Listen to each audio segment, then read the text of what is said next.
Hi friends! If you're anything like me, then you have a massive games library on Steam, Epic, and Amazon Games. With all the free games happening and all the bundle sites, it's easy to amass a large games library and not know anything about any of the games. I know that when I'm scrolling to find my favorite games, I often ask myself, what are all these games? I've never played them, so I'm on a mission to answer that for myself and for you. And today, I asked myself, what is Yoku's Island Express? Yoku's Island Express is a cartoonish mashup of many genres. You play an adorable little beetle named Yoku who gets handed the title of Postmaster General for this island that he has just washed up on and is tasked with getting the letters to all the quirky inhabitants. How does he do this? With pinball. That's right, this is a pinball-based platformer. In fact, it's a pinball-based platformer with Metroid-Vania elements set in an open world. Could this be any more of a MikeyT game? Well, yes, but I don't see how they can add anything from Apex Legends into this game. I highly recommend playing this game with headphones on. Some of the characters speak with a wonderful, bassy sound that just tickles your brain in the right way. Created by Villa Gorilla and released by Team 17 on May 29th, 2018, Yoku's Island Express is the brainchild of Jens Anderson and Mattias Snig. Jens and Mattias seem to intersect while working for Starbreeze Studios in 2004, working on the Chronicles of Riddick games.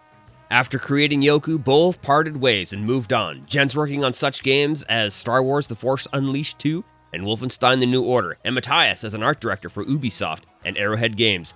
You can really see Mattias' influence in the art of Yoku's Island Express. It's quite interesting to look at these two portfolios that something so fun, colorful, and wonderful would be born. I received this game free through Prime Gaming, but it is also available through Steam and on the Switch, PS4, and Xbox One. I'll include links down below for Mattias' art portfolio and SoundCloud, so that you can see his regular art styling versus the game's cutesy and fun art styling. As soon as you get the ball rolling, you will notice that the graphics in this game are beautiful. Each location and set piece is hand-drawn and looks absolutely amazing. The island that Yoku has washed up on is called Mokumana Island, and it is inhabited by a wide range of characters. Yoku quickly finds himself as the Postmaster General of the island and is charged with delivering letters as well as solving all the island's problems. You find out that Mokuma, protector of the island, has been attacked by the Godslayer, and it is up to you to unite the island chiefs and bring peace back to the island. Now, it is not mentioned what kind of beetle Yoku is, but surely he is a dung beetle. It is painfully obvious by his cute little face, antennae, and the giant ball that he pushes around. Is it poop? Nobody can say for sure. It's definitely poop. Wait, so what do you mean by pinball? You said so many words that have nothing to do with pinball at all. Hey, settle down and let me explain. Each section is divided up into what I like to call travel areas and table areas. Each table area is marked by a stone passage. There are bumpers, paddles, kickers, drains, and ramps all over the place. The love for pinball is real within this game. Each table area has targets and ramps you may need to hit in order to progress. Just like a real pinball table, there are objectives you can complete. Light all the lights on a certain section by hitting rollovers or targets, spin the spinners, and smash the rocks, to name a few.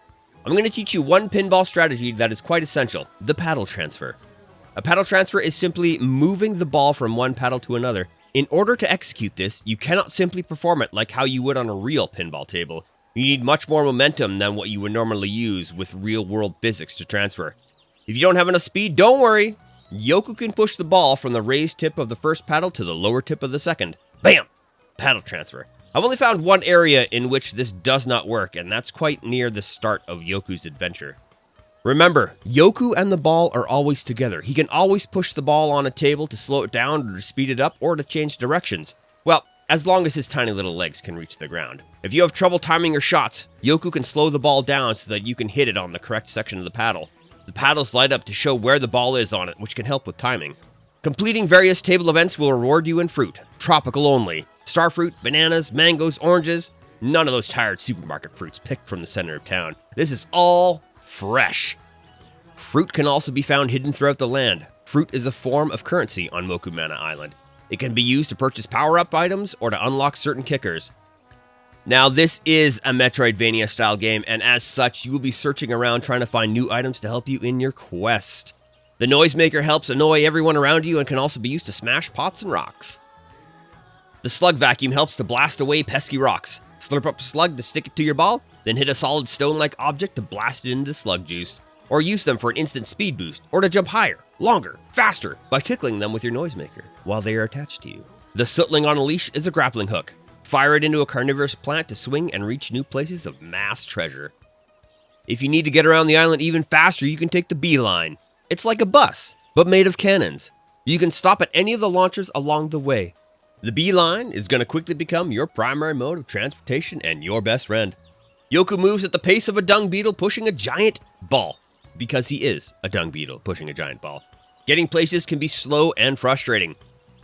Backtracking and using the map to try and find which table or travel area you need to go through can be tedious. I found that some of the pinball elements felt very shoehorned in. There are a few areas with doors that don't even really need to be there. To unlock them, you just need to send Yoku around a spinner 3 times with no skill involved. I feel like there's quite a few things in this game that artificially inflate the game time. In the few hours that I played for this first impressions review, I've wrapped almost half of the game. This is probably my only complaint about the game thus far. I can't say enough about how much I love the cutesy art stylings that get very dark in some spots. The music is on point and blends seamlessly together from area to area. All the character voices are extremely fun, and if you have a good set of headphones or a sub, they will tickle your brain with bass. The larger the character, the more bass. If you love pinball and Metroid-Vania games, or just want to have an incredibly fun and unique experience, then I'd recommend harnessing your inner dung beetle and using your poop to solve this small island's problems. Alright, let's take a look at the options menu. Villa Gorilla has hand-baked a custom engine to run this game, and there are very few options. Full screen, on or off. Due to me running a 165Hz monitor refresh rate, this game will not allow me to run it windowed. Multitasking away from the game often left it hanging or switching to windowed mode with no ability to bring it back to full screen. Resolution, 720, 1080, or desktop.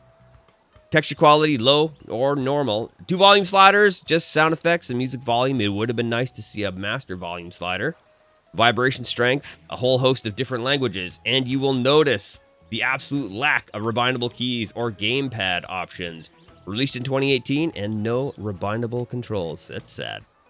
Alright friends, that wraps up this first impressions review of Yoku's Island Express. I highly recommend you check out this gem of an indie game, and if you like pinball games, then check out my other review on Creature in the Well. It's the first video in this series.